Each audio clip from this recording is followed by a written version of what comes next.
ડિંડોલીના નીલગિરી ફાટક પાસેના જયરાજનગરમાં પરણિતાના શંકાસ્પદ મોતને લઈને પરિવારજનો દ્વારા હત્યાની આશંકા વ્યક્ત કરાઈ છે। ડિંડોલી પોલીસ પાસેથી મળતી માહિતી મુજબ ડિંડોલીમાં નીલગિરી ફાટક પાસે આવેલા જયરાજનગરમાં રહેતી પૂજાબેન શાહુ ઘરમાંથી બેભાન અવસ્થામાં મળતા તેમને સારવાર માટે હોસ્પિટલે ખસેડાઈ હતી, જ્યાં તબીબોએ તેમને મૃત જાહેર કરી હતી। તો પૂજાબેનના સંબંધીઓએ આક્ષેપ કરતા કહ્યું હતું કે તેના પતિ દ્વારા તેમને માર મારી હોય અને સાંજે તેઓ સમાધાન કરાવી આવ્યા હતા, ત્યારબાદ રાત્રે મોત થયું હોય, જેથી તેની હત્યા કરી હોવાનો આક્ષેપ કર્યો હતો। મારું નામ રાજ છે, રાજુભાઈ।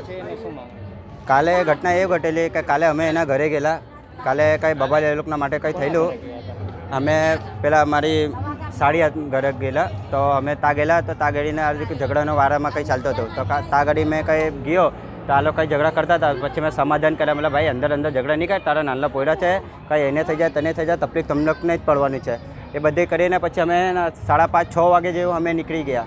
પછી અમે નીકળીને પછી અહીંયા આવી ગયા, તો પછી 9 વાગે મને 11:30 વાગે મારા સાડુભાઈનો ફોન આવ્યો। એ મને કીધું કે આ બેહોશ પડેલી છે, તો મેં કીધું જો પાણીઓની લાખ અને શું થયું, તું માર્યો તો નહીં, તો કીધું કંઈ માર્યો નથી, તો એ બધું અમને કંઈ બતાવ્યું નથી, ફાંસી ખાધું કે એને ગળા દબાયું। અમે 12 વાગે ત્યાં પહોંચ્યા તો ડાયરેક્ટ પોસ્ટમોર્ટમમાં અમે પહોંચ્યા, તો પોસ્ટમોર્ટમમાં મેં જોયું ત્યાં આગળ, તો પોસ્ટમોર્ટમમાં એ પોરીને અહીંયા આટલું ગલચીમાં છે ને આટલું નિશાન હતું, બાકી ફાંસી કોઈ લગાવે ને તો અહીંયા બધું નિશાન થાય કે પોરીને છે આટલું નિશાન હતું, કે એમ કાલે મેં 12 વાગે પોતા જોયું, મેં કાલે પીએ સાહેબ હાથે અમે જાણકારી અંદર ગયેલા, અમે જોયેલા। હાલ તો ડિંડોલી પોલીસે અકસ્માત મોતનો ગુનો નોંધી તપાસ હાથ ધરી છે। જો કે આ મામલે તટસ્થ તપાસ થાય અને આરોપીને સજા થાય તે માંગ કરાઈ રહી છે।